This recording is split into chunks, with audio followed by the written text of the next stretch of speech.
Hello friends, इस नए video में आपका फिर से स्वागत है। तो इस वीडियो लेक्चर में हम लोग बात करने वाले हैं वर्क कल्चर के बारे में, ठीक है, जिसका हिंदी होता है कार्य संस्कृति के बारे में। जितने भी यूपी पॉलिटेक्निक के 5th सेमेस्टर के स्टूडेंट्स हैं जिनका कॉमन सब्जेक्ट है IMD, industrial management and entrepreneurship development, इसमें आपका एक टॉपिक है कार्य संस्कृति के बारे में। तो इसके बारे में हम लोग बात करेंगे और देखेंगे कि जो हेल्दी वर्क कल्चर है उसके कैरेक्टरिस्टिक कौन कौन से होते हैं, इसके बारे में भी बात करेंगे। तो सबसे पहले हम लोग बात करते हैं वर्क कल्चर के बारे में कि वर्क कल्चर एक्चुअली होता क्या है। यह कर्मचारी में से सर्वश्रेष्ठ को निकालने और उन्हें लंबी अवधि के लिए किसी भी ऑर्गेनाइजेशन में बने रहने में महत्वपूर्ण भूमिका अदा करती है। जो भी आपका वर्क कल्चर है, कार्य संस्कृति है, वो क्या है, जो भी कर्मचारी कंपनी में काम कर रहे हैं, जो भी वर्कर कंपनी में काम कर रहे हैं, उनको उनमें से सर्वश्रेष्ठ जो है, ठीक है, बहुत अच्छा जो है, उसको निकालने के लिए और उसको लंबे समय तक उस ऑर्गेनाइजेशन में काम करने के लिए, ठीक है, ये सारी आपके कौन करता है, वर्क कल्चर के अंतर्गत आता है। ठीक है, उस कंपनी में बने रहने के लिए महत्वपूर्ण भूमिका कौन अदा करता है, वर्क कल्चर। ठीक है, कार्य संस्कृति। अगर आपको इंग्लिश में डिफिनेशन लिखना है तो आप इस तरह से लिख सकते हैं, work culture plays an important role in extracting the best out of the all employees and making them stick to the organization of for a longer duration। किसी भी जितने भी आपकी कंपनी है, ठीक है, जो भी आपकी कंपनी है उसमें जो भी एम्प्लॉय काम कर रहे हैं, जो भी वर्कर काम कर रहे हैं, उनमें सबसे अच्छा एम्प्लॉय कौन है और उसको लंबे समय तक किस प्रकार से अपने ऑर्गेनाइजेशन से जुड़े रहने के लिए प्रेरित किया जाए, ये सारी चीजें आपकी किसमें आती हैं, वर्क कल्चर में आती हैं, कार्य संस्कृति के अंतर्गत आती हैं। अगला पॉइंट और लिख सकते हैं, कार्य संस्कृति एक संकल्पना है जो निम्नलिखित अध्ययन कराती है: विश्वास, विचार प्रक्रिया, कर्मचारियों का दृष्टिकोण, ठीक है, उसके बाद विचारधारा व संगठन के सिद्धांत। ये सारी चीजें आप कौन कराता है, एक कार्य संस्कृति के अंतर्गत आता है। ठीक है, जो कार्य संस्कृति की एक संकल्पना है जो क्या अध्ययन कराती है, विश्वास करना, विचार प्रक्रिया, फिर कर्मचारियों का दृष्टिकोण कैसा है, सारी चीजें आपकी वर्क कल्चर के अंतर्गत आती हैं, कार्य संस्कृति के अंतर्गत आती हैं। इसके बाद आप अपना अगला पॉइंट लिख सकते हैं, यह कार्य संस्कृति ही है जो कर्मचारियों को एक दूसरे के साथ बातचीत करने का तरीका और यह भी तय करती है कि एक ऑर्गेनाइजेशन में कैसे काम करता है। तो कार्य संस्कृति का जो विशेष मतलब है यही है कि जो भी कर्मचारी वर्कर एक साथ काम कर रहे हैं उनको किस तरह से काम करना है, एक साथ किस तरह से रिलेशन में रहना है, ठीक है, किस तरह से अच्छे व्यवहार के साथ, अच्छे बिहेवियर के साथ एक दूसरे के साथ मिलकर काम करना है, ये सारी चीजें आपकी वर्क कल्चर ही सिखाती हैं, कार्य संस्कृति के अंतर्गत ये सारी चीजें आती हैं। अगला पॉइंट आप लिख सकते हैं, आम आदमी की भाषा में कार्य संस्कृति से तात्पर्य कर्मचारियों की मानसिकता से है जो कि संगठन के माहौल को तय करते हैं।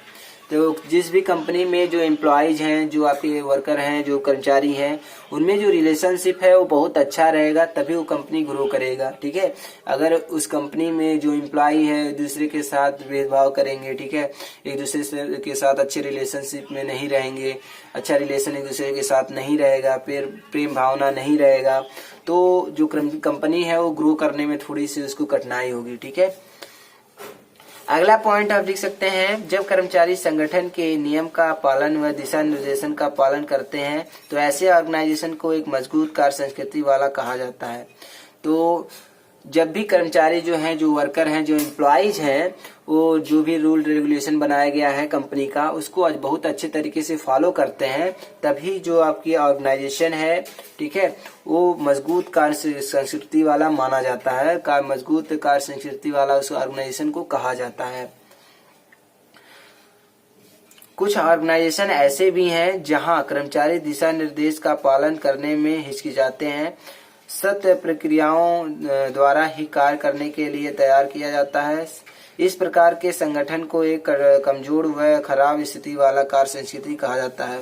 तो कुछ कंपनीज ऐसी होती है जिनमें जो कर्मचारी, जो एम्प्लॉयज काम कर रहे होते हैं, वो जो भी मैनेजर है या फिर जो सुपरवाइजर है उसके जो भी कहा जाता है उसके द्वारा उसका कहना नहीं मानते हैं, ठीक है, अपने अनुसार काम करते हैं और अच्छा नहीं करते हैं, अपने काम में रुचि नहीं रखते हैं, ठीक है, उस काम को करने में हिचकिचाते हैं। तो ये सारे क्या है, आपकी एक खराब कार्य वर्क कल्चर है किसी भी कंपनी के लिए। इसके बाद हम लोग देखते हैं एक स्वस्थ कार्य संस्कृति के लिए के लक्षण कौन कौन से होते हैं, एक कैरेक्टरिस्टिक क्या कौन कौन से होते हैं एक हेल्दी वर्क कल्चर के लिए। ठीक है, एक स्वस्थ कार्य संस्कृति के लिए कौन कौन से कैरेक्टरिस्टिक होने चाहिए, कौन कौन से लक्षण होने चाहिए। तो इसमें आप फर्स्ट पॉइंट लिख सकते हैं, एक स्वस्थ कार्य संस्कृति से कर्मचारी संतुष्ट व संपन्न चित्त रहता है। ठीक है, एक अगर अच्छा हेल्दी वर्क कल्चर रहेगा तो जो भी आपके कर्मचारी हैं, जो एम्प्लॉइज है, वो उससे संतुष्ट रहेंगे और उससे प्रसन्न रहेंगे।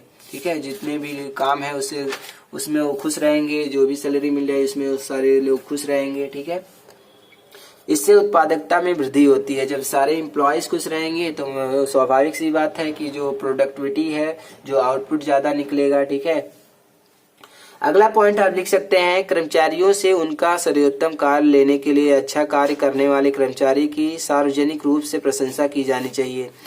तो इसमें ये भी बताया गया है जो हेल्दी वर्क कल्चर है उसकी कैरेक्टरिस्टिक में कि जो भी बेहतरीन काम कर रहा है कंपनी में, जो भी अच्छा काम कर रहा है उसका बढ़ाई होना, उसका प्रशंसा होना स्वाभाविक सी बात है, जरूर होगी। ठीक है, ऐसा करने से जिन लोगों ने अच्छा प्रदर्शन नहीं किया उन्हें प्रोत्साहित करने का प्रयास भी किया जा सकता है, किया जाता है।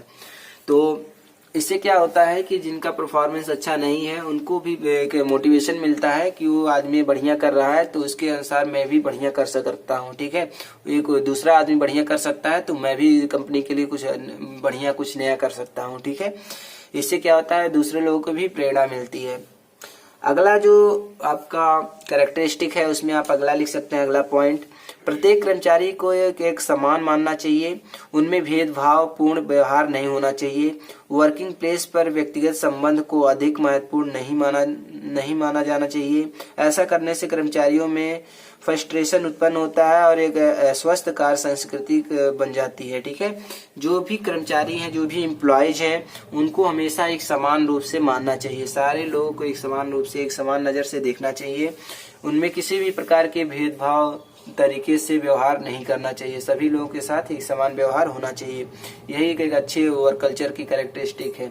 अगर बढ़िया व्यवहार नहीं होता है, सभी लोगों के साथ भेदभाव किया जाता है, एक के साथ अलग बिहेवियर किया जाता है, दूसरे का साथ दूसरा बिहेव किया जाता है, तो एक हेल्दी वर्क कल्चर का निशान लक्षण नहीं है। ठीक है, अगला पॉइंट आप लिख सकते हैं, कर्मचारियों को एक दूसरे के साथ सौहार्दपूर्ण होने चाहिए, प्रत्येक कर्मचारी को अपने साथी कर्मचारी का सम्मान करना चाहिए और दूसरे की चुगली से बचना चाहिए। ठीक है, इसमें जो है जो भी एम्प्लॉयज हैं, जो भी वर्कर्स हैं, उनको हमेशा एक दूसरे के साथ मिलजुल कर काम करने चाहिए, हमेशा एक दूसरे की बड़ाई करनी चाहिए, प्रशंसा करनी चाहिए, कभी भी आपस में चुगली नहीं करना चाहिए। ठीक है, अगला जो आपका कैरेक्टरिस्टिक है एक हेल्दी वर्क कल्चर का, वो कौन सा है, तो इसमें अगला पॉइंट लिख सकते हैं, संगठन के पास कर्मचारियों के लिए अनुकूल नीतियां और व्यवहारिक दिशा निर्देशन होना चाहिए।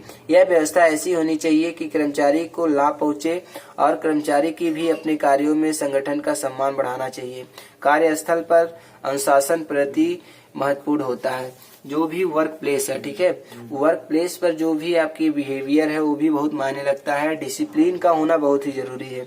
जहाँ पे भी काम का इन्वायरमेंट है, जो वहाँ पे काम कराए जा रहे हैं, वहाँ का जो इन्वायरमेंट है वो भी बहुत बेहतरीन होना चाहिए, बहुत अच्छा होना चाहिए, वहाँ का जो डिसिप्लिन है वो भी बहुत मेंटेन होना चाहिए। ठीक है, अगला पॉइंट आप लिख सकते हैं, कर्मचारियों के वर्तमान प्रशिक्षण मतलब ट्रेनिंग, कार्यशालाओं, सेमिनार और प्रेजेंटेशन का आयोजन होना चाहिए।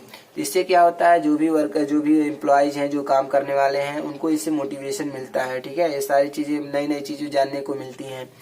ऐसा करने से कर्मचारी नई नई चीजों को सीखता है और किसी भी विषम परिस्थिति तथा किसी कार्य संस्कृति में बदलाव के लिए हमेशा तैयार रहता है।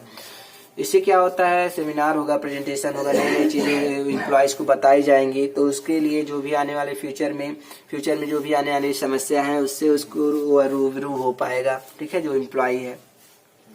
अगला जो कैरेक्टरिस्टिक है, कर्मचारियों को एक साथ कार्य करने के लिए टीम गतिविधियों में बढ़ावा देना चाहिए। ठीक है, अगला पॉइंट आप लिख सकते हैं, तानाशाही दृष्टिकोण एक स्वस्थ कार्य संस्कृति के लिए उपयुक्त नहीं होता है।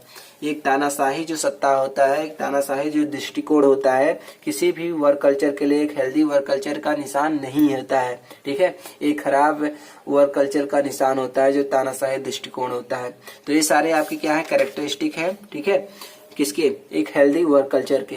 तो आई होप यह वीडियो लेक्चर आपको बहुत अच्छे से समझ में आया होगा कि वर्क कल्चर क्या होता है, कार्य संस्कृति क्या होती है, और एक हेल्दी वर्क कल्चर के लिए कौन कौन से कैरेक्टरिस्टिक होने चाहिए। ठीक है, इसके बाद आने वाली जो वीडियो लेक्चर है उसमें हम लोग बात करेंगे स्वस्थ कार्य संस्कृति का महत्व, importance of healthy work culture.